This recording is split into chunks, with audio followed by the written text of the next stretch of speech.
नमस्कार दोस्तों, आप सभी का स्वागत है अमित राय शो में। और आज हम जो हमारे अतिथि हैं वो बॉलीवुड के एक नामचीन चेहरा हैं। उन्होंने कम से कम 170 से ज़्यादा फिल्में करी हैं। बहुत सारे कैरेक्टर आर्टिस्ट हैं। हर फ्रेम में वो अलग अलग चेहरे के साथ में आते हैं। तो आज हम उनको मिलवाएंगे आपसे, उनके जीवन के एक्सपीरियंस के बारे में जानेंगे। तो हम उनका स्वागत करेंगे अपने इस शो पर। नमस्कार रमेश जी। नमस्कार सर, कैसे हैं अमित राय जी? बढ़िया सर, आपका स्वागत है अमित राय शो में। Thank you very much. Thank you very much. पहले तो सर बधाई आज जी। आपके 50 साल इस इंडस्ट्री को अपने दिए हैं और इतना सारा काम किया है। तो आज उसी पे बात होगी। एज ए आर्टिस्ट कैसे आपकी जर्नी रही? अमित जी, जर्नी तो बहुत अच्छी रही जी अगर इंसान स्ट्रगल नहीं करेगा तो उसे कुछ नहीं मिलेगा। तो मैं ये कहूँ कि मैं इतने साल से स्ट्रगल कर रहा हूँ जी। तो उसका फल मिल रहा है ना। मुझे आपके साथ बैठा हुआ इंटरव्यू दे रहा हूँ, मैं कैमरे के सामने हूँ। इस कैमरे के सामने हर एक आदमी थोड़ा सकता है। जो स्ट्रगल करेगा वही कैमरे के सामने आएगा। चाहे वो फिल्म का स्क्रीन हो, टीवी सीरियल का स्क्रीन हो या इंटरव्यू का स्क्रीन हो। यहाँ पर आने के लिए ही आपको तो स्ट्रगल करना है, जो मैंने किया है 50 साल तक।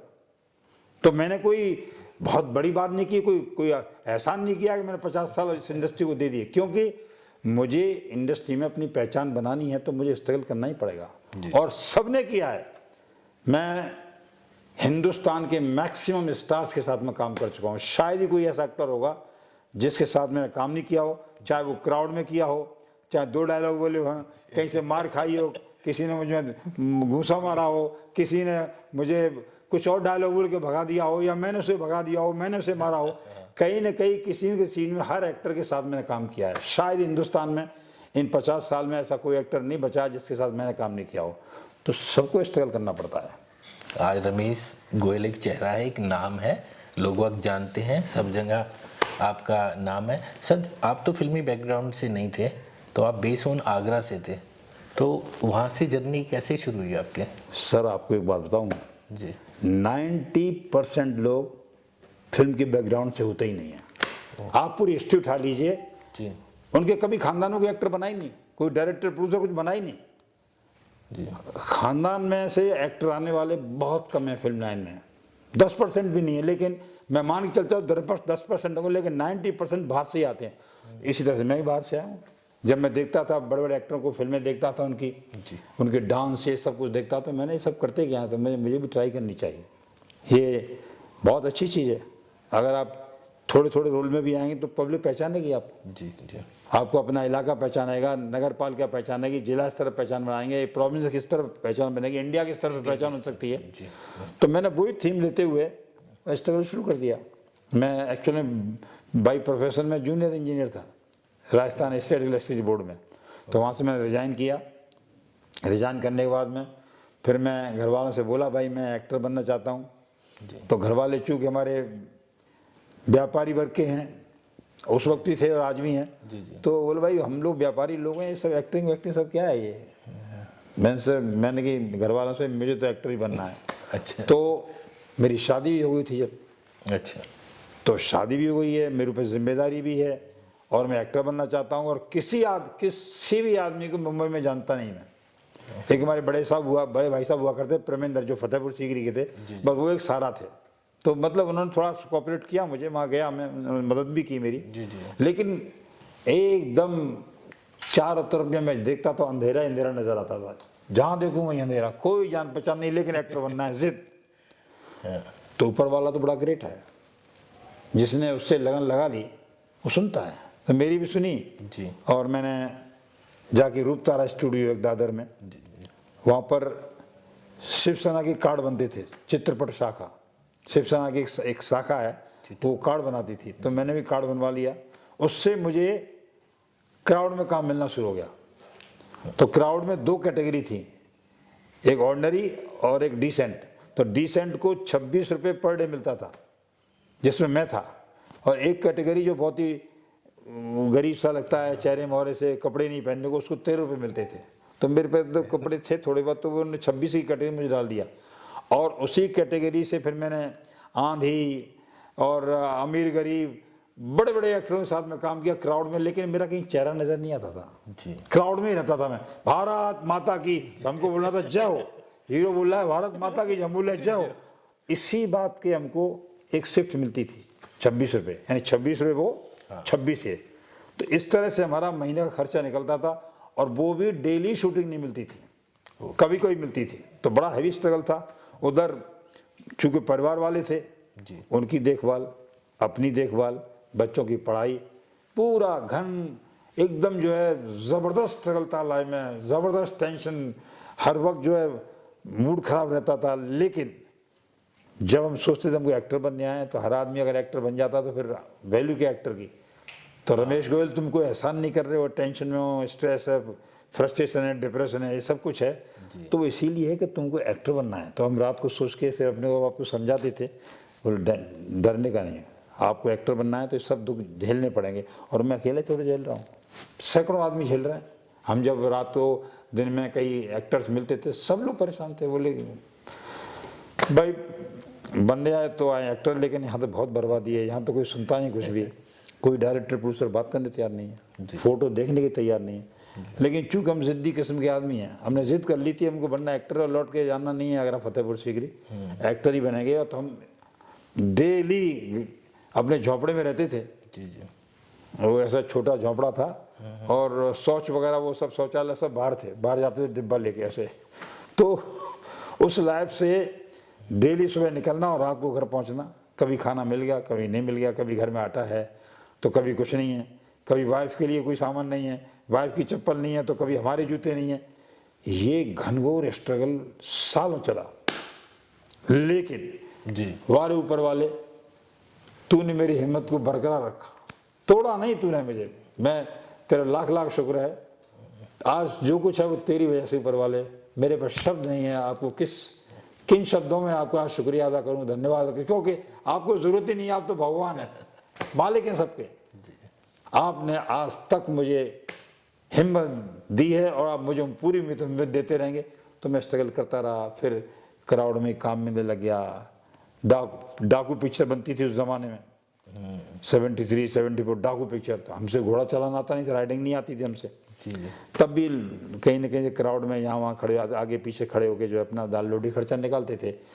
लेकिन कुछ सालों के बाद में जी। जब लोगों को लगा ये आदमी एक्टर बनना चाहता है, जिद्दी आदमी, इसको तो काम देना ही पड़ेगा, हर बार आता है दरवाजे पर, चौखट पर, ऑफिस में, मुझे काम दो, मुझे एक यस बॉस तो बुलवा लो। यानी कि आप यकीन करना अमित जी, डायरेक्टर मुझे यस बॉस डायलॉग, छोटा डायलॉग यस बॉस, वो भी कहलवाने तैयार नहीं था। टोटल क्राउड, मैं सर यस बॉस तो बोल सकता हूँ, नहीं यस बॉस आपको बीच में बोलना पड़ेगा, जब एक्टर बोल रहे होंगे तब यस बॉस बोलो। किसी बड़े एक्टर विलन ने कहा कि ए डाकू राम इधर आ, डाकू मान सिंह इधर आया, कुछ भी नाम है तुम्हारा है, राम सिंह कुछ भी नाम है, उसने आवाज़ दी, और तुम उस आवाज़ के इमीडिएट बाद में अगर नहीं बोला यस सर या जी साहब, तो रिटेक हो जाएगा। तो जो रील, उसमें रील जो है बहुत कॉस्टली होती थी, तो मेरा तो नुकसान हो जाएगा। तो कोई आदमी हमारे ऊपर रिस्क लेने तैयार नहीं, यस बॉस बुलवाने तैयार नहीं, न डायलॉग। एक डायलॉग था उसमें, सरदार पुलिस आ रही है, ऐसा बोलना था जी। वो नहीं बोल पाओगे तो मैं सर बोलता रहा, आप बोला मेरे डायरेक्टर के सामने बोलना अलग बात है। हाँ। जब कैमरा चालू होगा और वो आवाज़ देगा और तब बोलना बहुत मुश्किल है। और यही डायलॉग है जबकि, हाँ यही डायलॉग है। और वाकई कई रिटेक होते थे, क्योंकि कैमरा ये कैमरा माफ करना बहुत ज़्यादा जो है आदमी को नर्वस कर देता है। सही है। मैं खूब बोलूँगा, आप खूब बोलेंगे, लेकिन जैसे कैमरा पे एक्शन हुआ कि डायलॉग बोलना शुरू और एक्सप्रेशन नहीं है, कभी लाइट भूल गए, कभी चलना भूल गए, तो मैं आपको यकीन दिला रहा हूँ, बाप रे बाप, एक डायलॉग के लिए तड़प गया मैं, एक डायलॉग देने तैयार नहीं। लेकिन मेरी कोशिश बहुत ज़बरदस्त थी, स्ट्रगल मेरा बहुत हैवी था।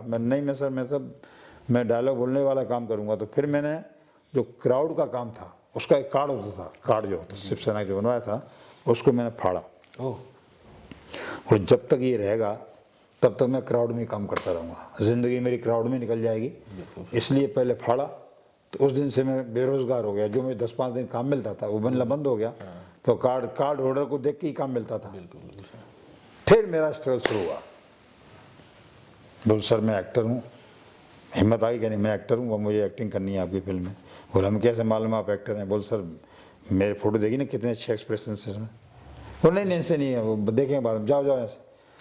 करते करते सर एक वक्त ऐसा आया कि डायलॉग मिलने लगे, जैसे कि रणधीर कपूर की फिल्म थी राम भरोसे, उसमें डायलॉग मिल गया। फिर और आगे बढ़े, फिर एक और फिल्म मिल गई डाकू और महात्मा, ऐसी कई फिल्म मिलना शुरू हो गया। डांस कर रहे हैं, डांस का मैं शौक है। तो लोगों ने कहा ये कुछ करेगा ज़रूर लाइफ में, ये आदमी ठंडा होने वाला नहीं है, ये बहुत गर्म मिजाज का आदमी है, ज़िद्दी आदमी है। फिर उन्होंने डायलॉग देना शुरू किया। तो इसी दरमियान टीवी सीरियल स्टार्ट हो गई। टीवी सीरियल की इंडस्ट्री आ गई टीवी सीरियल। तो हमें बुलाया, भाई आपका एक रोल है, आप राइट हैंड लेफ्ट हैंड में जो है एक रोल करेंगे, 2-4 डायलॉग है। मैं करेंगे सर। तो जब मैंने शॉट दिया तो वो शॉट जो है वो टीवी पर नज़र आ रहा था। मैंने सर ये कौन सा प्रोसीजर है कि मैं शॉट यहाँ दे रहा हूँ, फिल्म बनती है उसके बाद में हम स्क्रीन पर एक्टर नज़र आता है, ये तो मैंने यहाँ शॉट दिया, वहाँ नज़र आ, बोले इसको मॉनिटर बोलते हैं। जब मैंने वो मॉनिटर देखा, अपनी शक्ल देखी, तो मुझे बहुत कॉन्फिडेंस आ गया। बोले मैं तो बहुत खूबसूरत लगता हूँ, मैं अपने को बदसूरत समझता रहा, मैं तो खूबसूरत लगता हूँ। बस उसी दिन से मैंने प्रण कर लिया कि अब मुझे मैक्सिमम टीवी सीरीज में काम करना है। और जो मैंने काम करना शुरू किया, करते करते तमाम सीरियल की। और ऐसा हुआ एक दिन कि मुझे रामायण में काम मिल गया। रामायण में मामा मारीच का रोल, रावण के मामा का रोल, यानी जो मेन कैरेक्टर है रावण, उसके मामा का रोल दे दिया मुझे रामानंद सागर साहब ने। मैं उनको आपके माध्यम से श्रद्धांजलि देना चाहता हूँ। उनकी वजह से मुझे दाल रोटी मिलना शुरू हो गया, पब्लिसिटी हो गई कि रमेश गोयल तो वही हुआ है जो मामा मारिच का रोल किया, मेरी पहचान बन गई। और वो आज तक पहचान है। वो मुझे मैक्सिमम लोग जो हिंदुस्तान के मामा मारिच के नाम से ही जानते हैं, क्योंकि मामा मारिच जैसा रोल वो मुझे और पहले कभी मिला ही नहीं और बाद में भी नहीं मिला है। वो और हमेशा याद रखा है, 100 साल तक रहेगा मामा मारिच का रोल। जब तक रामायण है तब तक मैं। रामायण का हमने देखा है कि इतना बड़ा सेट, इतना ह्यूज, यस, और उस पे काम करना और एक करेक्टर निभाना, सभी के बीच में एक प्रशंसा का कारण हो जाता है कि रमेश गोयल जी ने ये निभाया है। और वो दिखाई देता है। हाँ, दिखाई देता हर आप जैसे ही मामा मारिच यूट्यूब पर सर्च करेंगे ना, सबसे पहले मेरे ही स्पीच शुरू हो जाएगी। इतना बड़ा करेक्टर। मैं रावण को समझाता हूँ कि तुम ऐसा मत सोचो, सीता जी जो है आम नहीं है, रामचंद्र जी आम नहीं है, बहुत भगवान है वो। तो अपने घमंड में मानता ही नहीं मेरी बात को, और मुझे बोलता है कि या तो तू मेरे हाथ से मरेगा, नहीं तो तू मेरे बात को मान और तू हिरण का रूप रख भेष, और सीता जी को मुझे हरण करना है। क्योंकि वो जिद में था, उनकी सुपर्णखा की नाक कट गई थी, लक्ष्मण जी ने काट दी, उस चक्कर में उसने प्रण ले लिया था मैं इसका अपहरण करूँगा। तो वो जो सब पूरा चंक था उसमें मुझे इंपॉर्टेंस मिल गई। लास्ट में राम के हाथों से वो तीर चलाते हैं, मैं मर जाता हूँ। तो मतलब मेरे लिए सौभाग्य की बात है कि मैं मर्यादा पुरुषोत्तम राम के हाथों से मारा गया। मेरी मौत जो हुई है फिल्मी मौत है, लेकिन मेरी मौत तो रामचंद्र जी ने की है ना। तो मुझे इस बात का भी एक एहसास है कि मैं आम आदमियों में नहीं आता हूँ। कहीं ना कहीं मुझे मालिक ने एक अलग से ही पहचान बनाने की कोशिश हुई है। और उसमें मेरी, अगर कोई आदमी बोलेगा भाई मामा मारिच वाला जो रोल था किया था ना रमेश गोयल ने, हाँ हाँ जानते हैं, इतनी पहचान इस रोल से बन गई मेरी। क्या जो उसने रामायण में मामा मारिच का रोल किया था ना, उस आदमी को बुला लेंगे, इंस्पेक्टर का रोल है, एक गुंडे का रोल है, एक बेवड़े का रोल है, एक वॉचमैन का रोल है। फिर मुझे रोल मिलना शुरू हो, और इसी दरमियान में मुझे सरफरोश में ही काम मिल गया। आमिर खान की पिक्चर सरफरोश, उसमें थ्रू आउट रोल था। आमिर खान के साथ में 4 ऑफिसर होते हैं, उसमें मैं भी एक ऑफिसर हूँ। तो उसमें क्या है, स्टार्ट टू फिनिश और फिल्म सुपरहिट हो गई। इधर रामायण, इधर सरफरोश, बस भगवान की कृपा हो गई, दाल रोटी मिलना शुरू हो गया। फिर घर वाले सब बहुत खुश हो गए, देखते रहे, परिवार वाले, गांव वाले, बॉम्बे वाले। फिर धीरे धीरे बोले यार इसको देखा है मैं, ये काम करता है फिल्मों में। तो चूँकि पब्लिक से अप्रिसिएशन मिल रहा था, पब्लिक से तारीफ मिल रही थी, तो हमारा भी कॉन्फिडेंस बढ़ता चला गया। और फिर हमारा काम चलता चला गया। हमने बहुत फिल्में की, गूगल पर की बहुत सी फिल्में, IMDb पर फिल्मों की लाइन लगी हुई है। केवल जनता जनार्दन, मैं क्या आपसे रिक्वेस्ट कर रहा हूँ, केवल आपको गूगल पर और IMDb पर रमेश गोयल लिखना है, बस पूरा डिटेल मेरे लिए आ जाएगा। हिंदुस्तान लेवल पर हजारों रमेश गोयल हैं गूगल में और IMDb पर, लेकिन सबसे पहले मैं आता हूँ। तो ये भी भगवान ने मुझे एक बहुत बड़ी मान दिया है, इज्जत दी है, एक बहुत बड़ी कृपा की है, पहचान दी है, तो उसका लाख लाख शुक्र है। और जनता जनार्दन का लाख लाख शुक्र है, और टेक्नीशियंस, बड़े बड़े स्टार, सब ने मुझे कोऑपरेट किया। हर आदमी ने मुझे चाहा कि नहीं ये इतना ज़िद्दी आदमी है, कैसे बनना ही है तो कोऑपरेट करो। मीन्स अमिताभ बच्चन, मैं कालिया में जब कुली में काम कर रहा था, कुली में बहुत कोऑपरेट किया। आप कुली फिल्म देखेंगे तो मुझे अमित जी के साथ में कभी ढोलक बजा रहा हूँ, कभी बिल्ला स्ट्राइक कर रहा हूँ, कभी नारे लगा रहा हूँ, कभी कुछ कर रहा हूँ, डांस कर रहा हूँ। फिर हमने कालिया की अमित जी के साथ में, आमिर खान साहब के साथ तो सरफरोश की। मतलब ऐसा हिंदुस्तान का अमित जी कोई एक्टर नहीं जिसके साथ मैंने काम नहीं किया, कोई स्टार नहीं, सबके साथ काम किया। 50 साल बहुत होते हैं, बहुत बड़ी, हाँ 50 ईयर एक जर्नी है सर, एक बहुत बड़ी यात्रा है, बहुत बड़ी ये फिल्मी यात्रा 50 साल। ये सब उसका दिया हुआ है, वो है धैर्य, कि अभी भी मुझे ऐसा लगता है कि नहीं मुझे अच्छे रोल मिलेंगे, मैं एक्टर बन जाऊंगा, अभी भी दिल में एहसास है।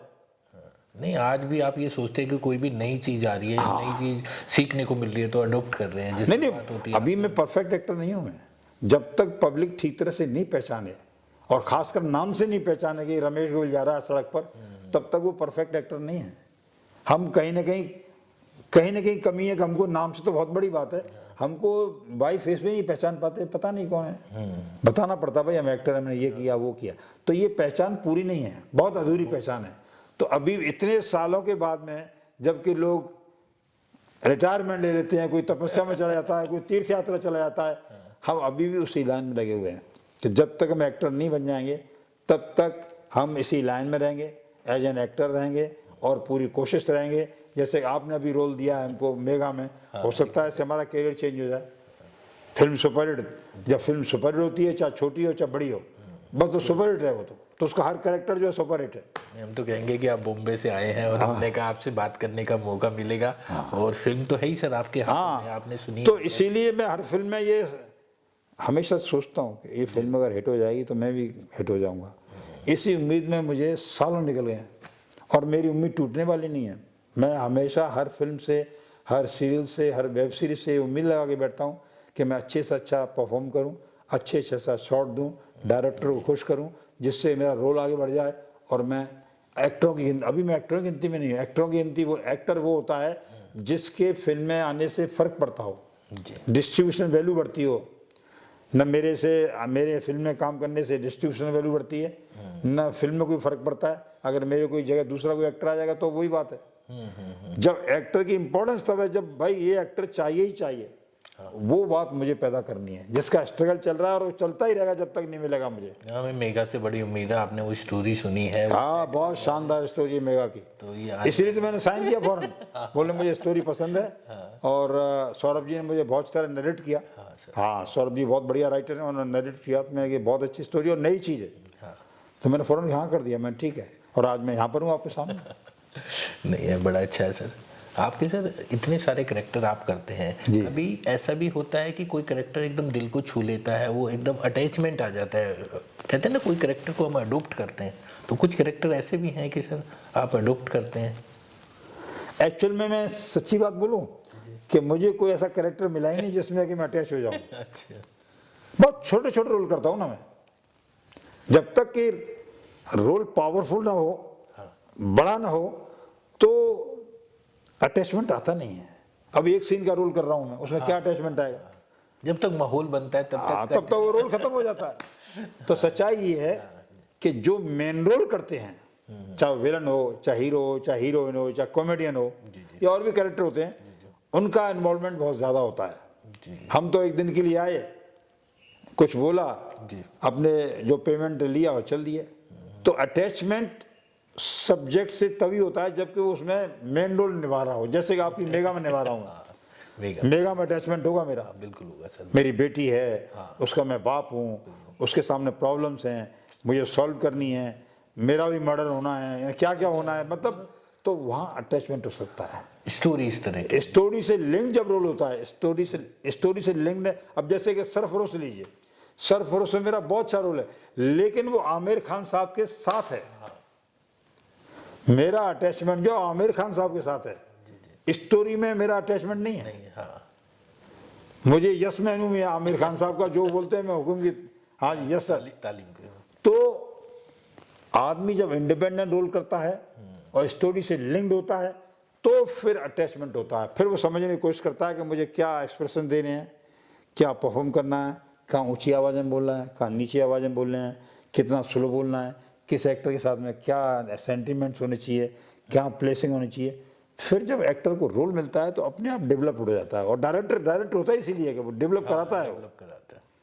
तो सच्ची बात तो यह कि मैं उसी रोल की तलाश में हूँ कि मुझे वो अच्छा रोल मिले और मेरा अटैचमेंट हो और मेरा कैरियर कहीं ना कहीं पहुँचे। नहीं हम और ये मेरे माँ बाप के लिए श्रद्धांजलि होगी। मेरे माँ बाप से, अब मेरी दुनिया में नहीं है मेरे माँ बाप, मैंने बोला था कि मैं आपको कामयाब होकर बताऊंगा, लेकिन उससे पहले ही वो स्वर्गवासी हो गए और मैं अभी तक अपने आप को एज एन एक्टर प्रूव नहीं कर पाया हूँ। ऐसा मेरा दिल बोलता है। झूठ बोलने के लिए मैं कुछ ही बोल सकता हूँ क्योंकि मैं अभी एक्टर बन के आया हूँ यहाँ पर।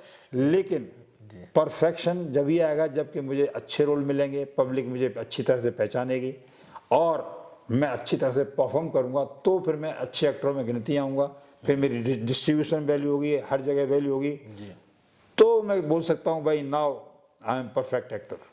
उससे पहले बोलना झूठ होगा मेरे साथ। अच्छा रमेश जी, जैसे इतनी लंबी जर्नी, 50 साल का एक्सपीरियंस कम नहीं होता। हाँ। एक शब्द है, जैसे एक आर्टिस्ट क्या है, जैसे एक आम आदमी भी काम करता है, हर लोग इंडस्ट्री में काम करते हैं तो कहते हैं भाई आप आर्टिस्ट हैं।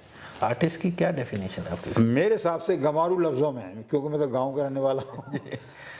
आर्टिस्ट की डेफिनेशन ये है कि जो वो नहीं है उस काम को करता है वो।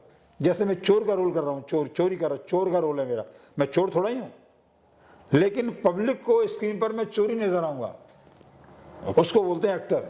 मैं चपरासी हूँ, मैं बगीचे वाला हूँ, मैं गुंडा हूँ, मैं इंस्पेक्टर हूँ, मैं थोड़ा ही हूँ, मैं तो आम आदमी हूँ।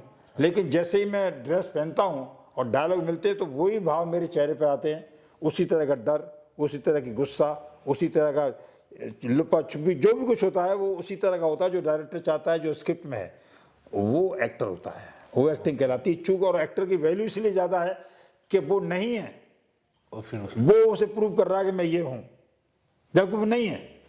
बाकी जितनी संस्थाएं हैं और कुछ है वो उनको जो मिल रहा है उसी को वो इम्प्रोवाइज करके रखते हैं, सामने स्क्रीन पर आता है। जैसे डांस है, डांस जो होता है उसको डांसर डांस करता है तो उसने सीखा हुआ है वो डांस। हाँ। पर हमको जो रोल मिला है वो हमने सीखा हुआ नहीं है। हमको तो आज रोल मिला, डायरेक्टर ने स्क्रिप्ट दी, भाई ये आपकी स्क्रिप्ट है और ये रोल करना है आपको। आप जो है बहुत बड़े गुंडे हैं, अब मैं किधर से गुंडा लग रहा हूँ आपको, लेकिन मैं भाव भाव से खड़ा हूँगा, ऐसे और फिर खड़ा हूँगा, क्या है रे, आवाज़ चेंज करूँगा, एक्सप्रेशन चेंज करूँगा, तो गुंडा भी नजर आऊँगा। एक इतना बुजुर्ग आदमी, सीनियर सिटीजन, वो गुंडा नजर आ रहा है, तो वो डायलॉग की डिलीवरी में आएगा, वो डायलॉग में दम होगी, बोलने का स्टाइल में दम होगी, तो क्लैपिंग होगी आप। तो इसलिए मैं गुंडा नहीं हूं, लेकिन गुंडे का रोल कर रहा हूं, इट मीन्स मैं एक्टर हूं। यही एक्टर की डेफिनेशन है मेरे हिसाब से। बाकी तो एक्टर ए फॉर एक्शन, हाँ, सी फॉर कैरेक्टर, फिर डी ये आर ये इन तमाम तरह की बात होती है, क्या क्या वर्ड से क्या क्या लोग, वो केवल एक्टिंग इंस्टीट्यूट में पढ़ाने के लिए अच्छा है। लेकिन मकसद एक ही है, जो आप जीवन में नहीं है उस रोल को निभाना ही एक्टिंग है, वो ही एक्टर है। सच वंडरफुल सर, मेरे हिसाब से, जहाँ तक मेरा अपना एक्सपीरियंस है। नहीं बहुत बढ़िया है रमेश जी। और आज आपने इतना समय दिया कीमती, आनंद आ गया। और जब भी मौका मिलेगा हम आपसे रूबरू होंगे, बातचीत करते रहेंगे और चाहेंगे कि मेगा के बाद भी आपकी फिल्म जैसी पर्दे पे आए और हम सब देखें। और आपको अभी से बधाई उस सारे करेक्टर के लिए। Thank you.